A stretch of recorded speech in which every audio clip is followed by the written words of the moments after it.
Bonjour, bonjour chers compatriotes congolais, bonjour, Djunga Pene Djunga à votre service, vice-président de Unique France. Aujourd'hui, je reviens encore une fois vous parler de Béni. Je n'ai pas une belle voix, mais lorsqu'il faut se battre, il faut donner l'information aux Congolais, je suis là. Et donc, Béni, comme vous savez, depuis 10 ans, il y a 20 000, au moins 20 000 morts. Béni a aujourd'hui, c'est un territoire qui compte un peu plus de 600 000 habitants et la ville de Béni et ses environs, c'est 200 000 habitants. C'est une grande ville congolaise. Et comme vous savez que notre identité congolaise, je ne parle pas d'identité comme en parlent certains en Europe, mais notre congolité, le fait qu'on soit congolais, est lié à nos territoires, à nos chefs coutumiers, que certains dans certaines régions appellent les Mwami. Et les chefs coutumiers, ce sont les chefs de groupement. Alors, je vous dis, chers amis, il faut savoir comment est organisé administrativement le Congo. Et le groupement est l'élément de base qui fait qu'on soit congolais ou pas. Si quelqu'un venait toucher au groupement pour mettre un étranger à la place du chef coutumier qui doit descendre des ancêtres du clan qui est dans cette région-là, il est en train de détruire le Congo, il est en train de changer la relation entre ce que nous sommes en tant que Congolais et nos origines. Et c'est ce qui se passe à Béni. Aujourd'hui, je vais vous parler de ce qui se passe à Béni. C'est-à-dire, notez bien cette organisation administrative du Congo, que nous avons le clan, la tribu, le groupement. Le groupement. Il faut que vous sachiez, chers amis congolais, c'est quoi votre clan? Ce n'est pas dans le sens qu'on soit des clanistes ou des tribalistes ou des groupementiers, non. Le connaître, c'est connaître ce que nous sommes en tant que Congolais. Nous sommes d'un clan, nous sommes d'une tribu, et nous sommes d'un groupement qui est dans un territoire. D'accord? Et donc, si, comme Paul Kagame et Museveni ont décidé d'utiliser les moyens qui pillent au Congo en massacrant les Congolais pour justement déstabiliser cette chose-là, déstabiliser cette organisation administrative ancestrale du Congo, c'est justement pour essayer de récupérer des terres. Je vous rappelle, il y a des gens qui nous parlent du changement des lignes de frontières, etc., etc. Mais ça n'a pas de valeur parce que la personne qui va signer ça doit être la personne idoine, adéquate, juridiquement, judiciairement. Et lorsqu'on sait ce qui se passe, on sait que ce n'est pas la réalité. J'ai demandé à tous les gens qui parlent de frontières qui ont été déplacées, qui nous donnent un début de preuve. Parce que même ces gens-là, par stratégie, vont faire du bruit pour ça, mais ils n'iront pas plus loin parce qu'ils savent que lorsque nous, les patriotes congolais, on serrons aux affaires, on va récuser cette chose-là en 2 minutes. Je vous l'affirme. Mais, aller par le touchement de notre organisation administrative ancestrale, attraper un groupement, c'est-à-dire, ça c'est prendre la terre. Likambo Yamabele et Zali ou là. Et nous savons. Ils doivent savoir que nous savons. Nous le savons. Ils ne tiendront pas le Congo à cet endroit-là. Pourquoi? Parce que j'ai dit à tous les chefs de groupement, j'ai dit à tous les chefs coutumiers, quelle que soit votre organisation, nommez plusieurs personnes comme étant vos successeurs possibles, comme étant les personnes qui, au cas où vous ne serez pas présents, par assassinat ou par autre moyen, qu'il n'y ait pas de trou, qu'on sache toujours que derrière vous, il y avait Songolo, Pakala, Kingani et Tambara. Et ça, c'est très important. Parce qu'eux, ils espèrent que lorsqu'on tue le chef, il y aura une réunion des anciens des clans, pas des clans et des tribus, pour nommer un autre chef, pour choisir un autre chef. Et là, on va mettre les dollars américains dedans et les gens vont voter contre leur réelle volonté. Et on aura un étranger qui va être là et c'est comme ça qu'on prend les territoires. Pas par le changement de frontières. Et là, je vous parle de Béni parce que le chef coutumier Azize Kahindo Balikwisha a été assassiné. C'est le chef coutumier du groupement Isale Boulombo à Beni. Le chef coutumier Azizé Kahindo Balikwisha du groupement Isale Boulombo à Beni a été assassiné sauvagement le 6 septembre par des hommes de Kagame et de Museveni. On parle du CNDP, mais nous savons parfaitement que c'est une organisation des hommes de Paul Kagame et de Museveni qui sont derrière ces assassinats pour déstabiliser la société par ses bases, c'est-à-dire son organisation administrative ancestrale. Et ça, nous avons toutes les informations partout où ils ont assassiné les chefs coutumiers, parce que ce n'est pas le seul. Ils ont assassiné le chef coutumier de Aner Isale, le chef coutumier de Bibwe, le chef coutumier de Kanyihunga, le chef coutumier de Vulambo, même le père Munchozi a été assassiné. Hein? Il y a au moins 6, là, en très peu de temps, depuis 2015, il y a au moins 6 chefs coutumiers qui ont été assassinés. Les chefs de groupement. Et ça, nous sommes au courant.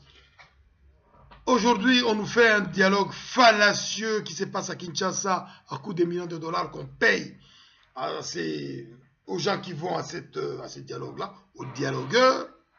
Hein? On a compté 30 millions pour toute la durée de ce dialogue fallacieux qui n'a aucun but, si ce n'est de avaliser, si ce n'est de proposer la continuité du régime de Kabila, chose que nous n'acceptons pas. Le 19 septembre sera une vérité pour tout le monde. Unique. Nous sommes avec le président Georges Aloula, on est debout. Il n'y aura pas de vide. Le président Georges Aloula a fait des conférences pour expliquer comment se fera le changement politique. Et moi, je vous le confirme, Jim Djunga, Ben Djunga, vice-président de Unique France, qu'il n'y aura pas de vide au Congo lorsque Kabila et ses compas seront partis. Nous avons le plan, le programme de gouvernement, les hommes nécessaires pour contribuer à ce que ce pays-là fonctionne et qu'on ait un État organisé avec des élections qui s'organisent et qu'on ait un chef de l'État élu. Que le peuple se soulève. Mais c'est le vœu de tout le monde. On peut dire le peuple doit se soulever, mais le peuple est souverain. Le peuple se soulèvera quand il veut. Hein? Vous savez, il y a une chose qu'on n'impose pas au peuple, c'est lui commander certaines choses. Quand le peuple se décide à se soulever, vous savez, Louis XVI s'en rappelle hein, dans sa tombe. Je ne sais pas, il ne sait pas où se trouve sa tête, il ne sait pas où se trouve son corps. Mais il doit s'en rappeler. Quand le peuple s'est soulevé, tout roi de source divine qu'il était, hein, il s'est barré. Hein? Qu'il y ait quelque chose de ce genre au Congo, le peuple va se soulever, le moment venu, il va le faire. Nous disons au peuple congolais, c'est toi le seul, c'est toi le souverain premier, c'est toi le seul qui peut faire changer les choses qui se passent au Congo. Nous sommes tes armes affûtées. Unique est une arme affûtée du peuple congolais.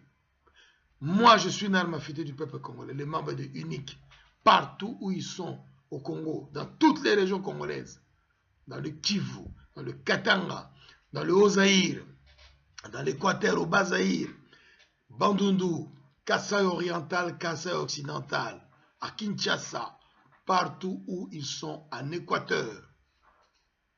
Les membres des Uniques peuples congolais sont des armes affûtées pour vous, pour toi, peuple congolais.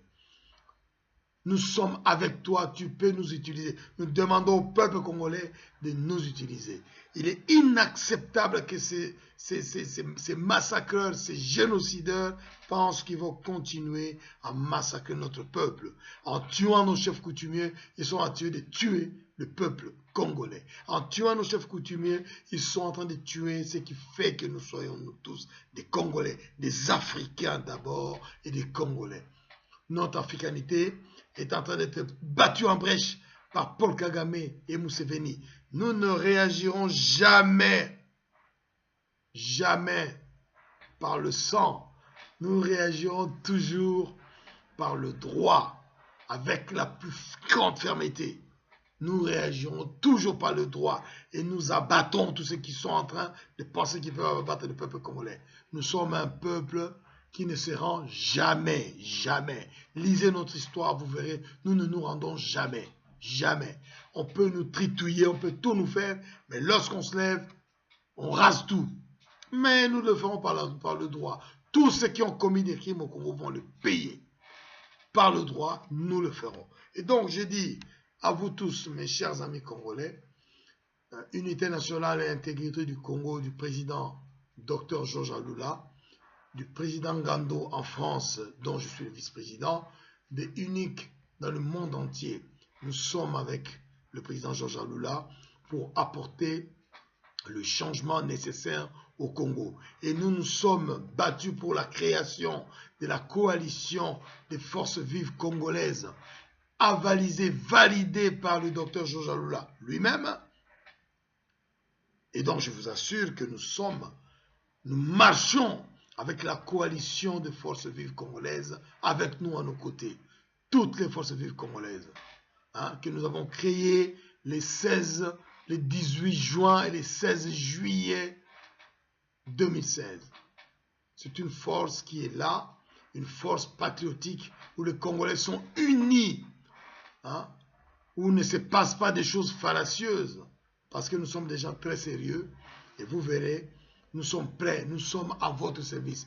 Unique, unité nationale et intégrité du Congo, la coalition des forces vives congolaises sont une arme pour toi, peuple congolais, sont une arme affûtée dans tous les sens, juridique, économique, politique, sociologique, sociétal. Ingeta, Ingeta, béni, nous te défendrons jusqu'au bout. On ne lâchera rien. Prenez tous les points GPS de tous les villages qui sont brûlés. Prenez les photos. Prenez tous les éléments possibles qui nous permettront de défendre, béni, de défendre notre territoire, notre pays. Personne ne déplacera les frontières du Congo. Personne. Celui qui le fera détruira l'Afrique. Ingeta, Ingeta, Ingeta. Le scénario qui se passe au Gabon n'est pas un scénario valable. Il n'y a pas d'alternative politique. Aucun pays au monde ne peut vivre comme ça. Le pays doit avoir des changements. Les cerveaux qui sont dans un pays doivent servir ce pays-là. Il n'y a pas un seul cerveau qui peut penser pour tout le monde pendant 60 ans, pendant 70 ans. Ça n'existe pas. Même les rois, comme par exemple la reine d'Angleterre, pour ne citer qu'elle, a un gouvernement où il y a des premiers ministres qui sont élus. Ingeta, Ingeta, Ingeta. Le Congo ne peut pas compter sur les garçons et les filles qui se sont réunis à Jean-Val sous l'égide de Paul Kagame qui a envoyé son ministre des Affaires étrangères aller voir si les travaux se faisaient très bien pour amener l'argent promis à ces gens-là. Le Congo ne peut pas compter sur tout ce qui est à Jean-Val. Ce sont des vendus, ce sont des personnes qui sont là pour pérenniser le système Kabila de quelque manière que ce soit. On verra des têtes congolaises, mais le système sera là. La seule alternative, c'est unique, qui amène avec lui la coalition des forces congolaises, des forces vives congolaises. Unique de Georges Alula, Dr Georges Alula. Yes, we can change the Congo. We will never surrender. We will never give up. Thank you very much. Take care, Congolese people. Ingeta, Ingeta, Ingeta, Jim Junga.